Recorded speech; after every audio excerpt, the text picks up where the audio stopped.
রাজ্যপালের বিরুদ্ধে শ্লীলতাহানির অভিযোগ তদন্তে কলকাতা পুলিশের বিশেষ অনুসন্ধান দল গঠন। তদন্তের স্বার্থে সিসিটিভি ফুটেজ চাইল বিশেষ দল। রাজভবন থেকে সিসিটিভি ফুটেজ চাওয়া হলো।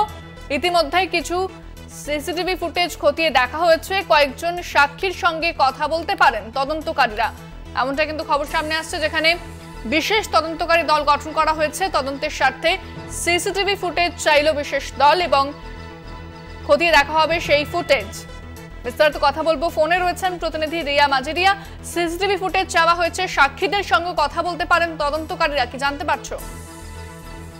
দেখো ইন্দ্রাণী, তোমাকে জানিয়ে রাখবো যে গতকালকে কিন্তু এরকম বেশ কয়েকজন সাক্ষীদের সঙ্গে এনকোয়ারি তারা যে লালবাজার থেকে যে রাজভবন গিয়েছিল সেখানে কিন্তু বেশ কয়েকজন সাক্ষীর সঙ্গে তারা কথা বলেছে এবং তদন্ত স্বার্থে আরো বেশ কয়েকজন সাক্ষীর সঙ্গে তারা কথা বলবে বলে এমনটাই কিন্তু গতকালকেই লালবাজার দাবি করেছিল। তোমাকে স্পষ্ট করলাম এই বিষয়টা যে কয়েকজন উইটনেসের সঙ্গে গতকালকেই তারা কথা বলেছিল, আরো কয়েকজনের সঙ্গে হয়তো এনকোয়ারির স্বার্থে তারা কথা বলবেন বলে এমনটাই লালবাজার তরফ থেকে জানানো হয়েছে। এবং পাশাপাশি আমাকে জানিয়ে রাখবো যে গতকালকে তারা সিসিটিভি ফুটেজও খতিয়ে দেখেছেন, তবে যেহেতু সেটা রাজভবন এবং সেই কারণের জন্য কোনো জিনিস তারা সেইভাবে বাজেয়াপ্ত করতে পারে জন্যই কিন্তু মূলত সিসিটিভি ফুটেজ এবার যেটা তারা খতিয়ে গতকালকে দেখেছেন সেই সিসিটিভি ফুটেজ চেয়ে পাঠানো হয়েছে রাজভবনের থেকে। তবে এই যে রাজ্যপালের যে ঘটনা সেটা নিয়ে যে রাজ্য রাজনীতি উত্তপ্ত হচ্ছে, তারপরেই যেটা দেখা গেল যে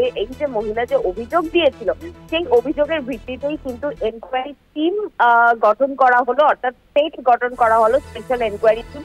সেই টিমই কিন্তু এই পুরো তদন্ত করছে এবং এই যে এনকোয়ারির স্বার্থে যা যা প্রয়োজন, যেটা লালবাজারের তরফ থেকে বারবার বলা হচ্ছে যে এনকোয়ারি স্বার্থে যা যা সমস্তটা তারা করে।